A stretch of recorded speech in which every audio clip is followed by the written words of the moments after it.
are so much better because of the fact that it is that old way of making it, and it is that no extra sugar that everyone dumps in it now. Yeah, well, honestly, I have positive news about that because the market, even the American market, that usually tends to enjoy a little bit of sweeter wines, Yeah. whereas in Europe it's more of dry wines. I have to say that we're seeing an increase in the market focusing on dry wines. That has to do with a few things. One of them is the generational switch, right, where now the new generation is drinking more wine, and it's so cool to see because now we're seeing like grapes and very like small regions that before you would never even think about them having a shot. Now they do because of these new wave of wine drinkers are willing to explore new things. There's no longer this label loyalty of, our parents maybe drinking Cape Red or Camus or, these wines that were great, but they will drink it because they've been drinking it forever. But now we have this generational shift that I think is so powerful because it's really shaping the next 50 years of wine. One of the main messages we're learning is that Champagne is no longer the king of sparkling wine. Prosecco has actually overtaken Champagne in sales and bottles sold, which says a lot about the market and the readiness of the market on trying a different sparkling wine than Champagne. Besides, Champagne is Champagne is a lot more expensive than Prosecco. And then the other thing we're seeing is that the rosé boom it's now gravitating to dry wines, to dry rosés. So Cote de Provence, you saw it with Chateau Minuti. You see it with Whispering Angel. So we're basically something like that, but with bubbles. And it's awesome that we identified this, a few years back, and now it's becoming a reality.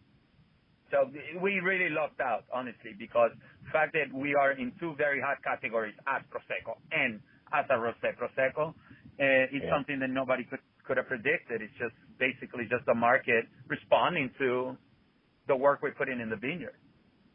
Right. It's so funny listening to your story about how all these little moments are tying together to where the stars did align, the universe did respond back, and now you have Prosecco Zero, which I'm loving it, every bit of it. And it's looking like, so I guess for people here in America, where all are you guys distributing to where people can pick up Prosecco Zero? So we can actually sell in 46 states on ProseccoZero.com, and we can sell them. It'll be in your house in like 3 days. We always pay for shipping, so shipping is always free.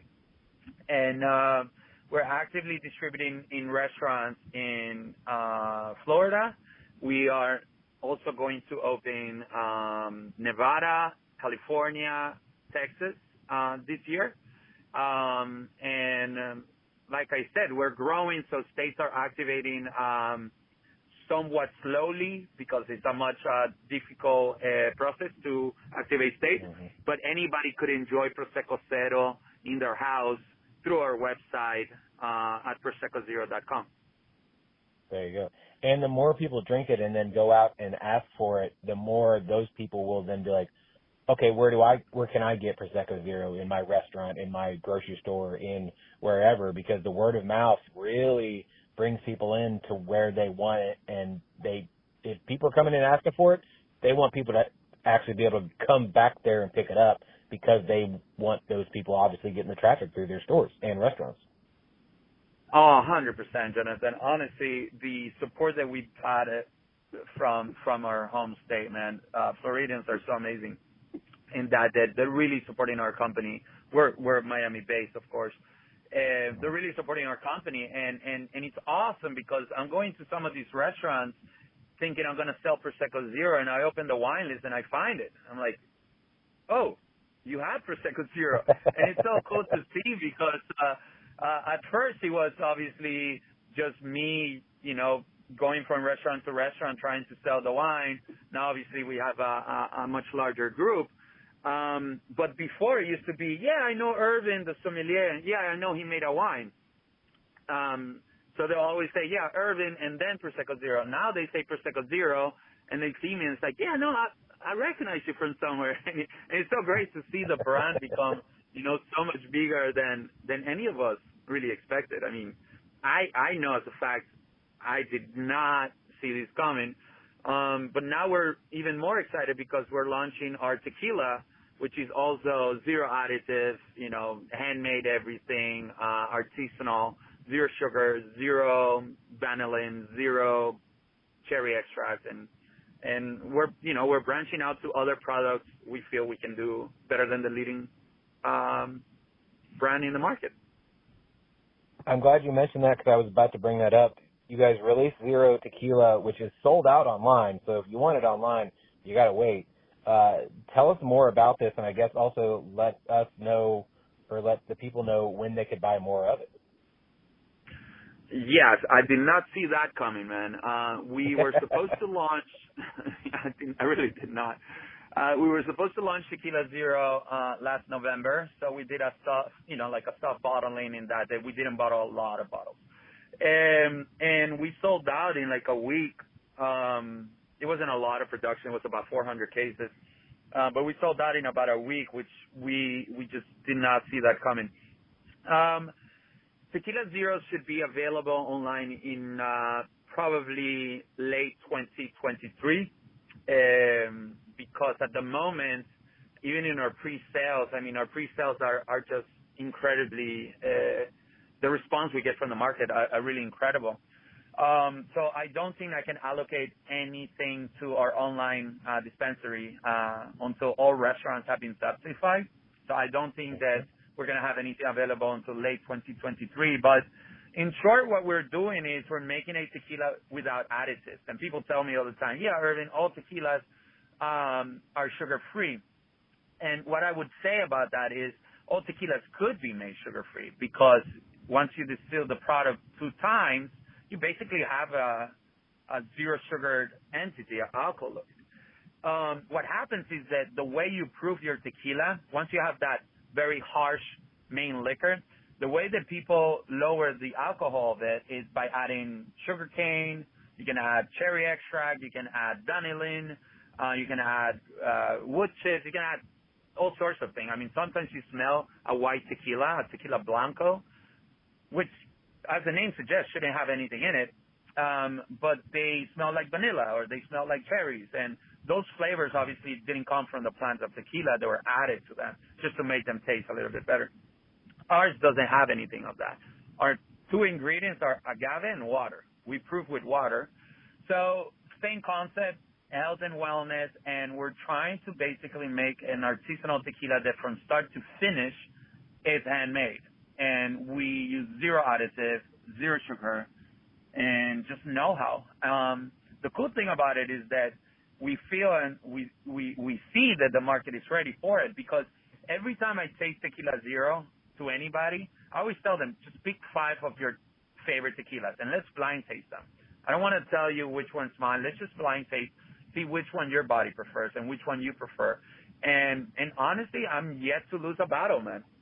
There was one that came out close, and we were down to 2, and I was really upset because I want to keep saying that I haven't lost a battle in the tequila blind tasting, but we won it, thank God, in the last second. I kept asking them questions. They're like, "Are you sure, left? Are you sure number 1 is the one you like?" I kept pushing for number 2, so he went for 2. That's awesome. Now, you guys only really have the 2 different kinds of tequila right now. Do you see yourself doing an añejo in the future? Yeah, right now we only have the Blanco and the Repo because we were able to secure some very cool barrels from Canada. Actually, I use Canadian oak to age my tequila. Yeah, the fibers are a lot tighter. So it doesn't give you as much spice notes. It gives you more of these beautiful vanilla sort of notes. So that's why I use Canadian instead of French oak. I feel French oak is too much of that baking spices, and then American oak is too much coconut, and I don't necessarily feel that that's the best route to go. What I'm doing right now, however, is I'm buying, one of our good friends is Salvatore Ferragamo, and he makes an incredible wine in Edinburgh, and he uses these amphora sort of wine barrels that are 50% ceramic, 50% oak. So we're looking into a project where I'm going to buy some of these barrels, and I'm going to make a rosé tequila soon. And that's basically going to be our third rendition of Tequila Zero. Oh man, that sounds delicious, and I can't wait to try that. Yeah, I'm really excited about it. Really, really excited. It's a completely new mentality when you have this egg-shaped barrel, but it's half ceramic and half French oak, and it's really cool what it does to the wine. So really, really interested to see. And mind you, they're going to be used, so you're going to get this beautiful pink color in our tequila from the Ferragamo wines. Right. Man, that is definitely going to be something different and unique for the market as well. Yeah, I mean, I honestly think that it's just going to be. I mean, it's definitely the future of wine. I feel amphora barrels, and I mean, we'll see. I mean, I'm known to try things that probably most people shouldn't, but that's how you learn, right? And there have been failures when it comes down to these things, and sometimes pay off, sometimes doesn't. But I'm really rooting for this one. I think it's gonna be great. I mean, I am as well. Now, your Instagram, you guys show some of your cocktails as well that you guys make with the Prosecco Zero. What are some of your favorite cocktails that you make? Because obviously, like you were saying, you drink Prosecco basically every day, so you've got to have some kind of variance when it comes to what you're putting in the Prosecco as opposed to, just drinking it straight. So what are some of the favorite cocktails that you guys have tried from the Prosecco Zero? I think that Prosecco Zero it plays a lot with cocktails because again it's not bitter, it's not sweet. So basically when you make a cocktail with Prosecco, you're adding more flavor to whatever you were doing before. What ours do is that basically creates a beautiful canvas into producing a cocktail, a mixology, right? It lifts the cocktail, gives this freshness, and of course the bubbles. I feel the best cocktail to make with Prosecco Zero, it's a skinny Bellinis, which basically you can put your favorite fruit. It could be berries, it could be mixed berries, it could be peach, it could be any fruit you enjoy. Just cut the fruits and then boil it with equal parts water and agave nectar. And then you get this beautiful nectar, and then you do 1 ounce of that and 6 ounces of Prosecco Zero. And I promise you, you will be the star of every single party, man. I'm definitely going to have to take that down. I'm telling you, you would always be invited to parties if you do this. Just grab blueberries, for instance, and then just throw them in a pot and just add some agave nectar and water and let the blueberries basically, extract all this flavor for like 15 minutes at high heat. And then strain that juice to the side and then add 1 ounce of that with 6 ounces of Prosecco Zero. And it's like nothing else. It's so good, actually, in fact, that Norwegian Cruise Lines, which is one of our clients, basically does a zero sugar brunch where you have the whole brunch, you have all the cocktails or drinks that you can get on one side, and then you have the zero additives table, and basically what they do is Prosecco Zero and 10 different renditions of these flavored Bellini sort of thing. So you have peach, you have whatever, berries, strawberry, apples, and that's what they give you. You say which berry you want, and with Prosecco Zero. You are just changing the way people are going to start doing brunch. People are going to start doing anything when it comes to drinking this Prosecco, and I love it because you're helping people still enjoy drinking, but not worrying about, the after effects. And the fat that goes in it, the sugar, and people who do active things, they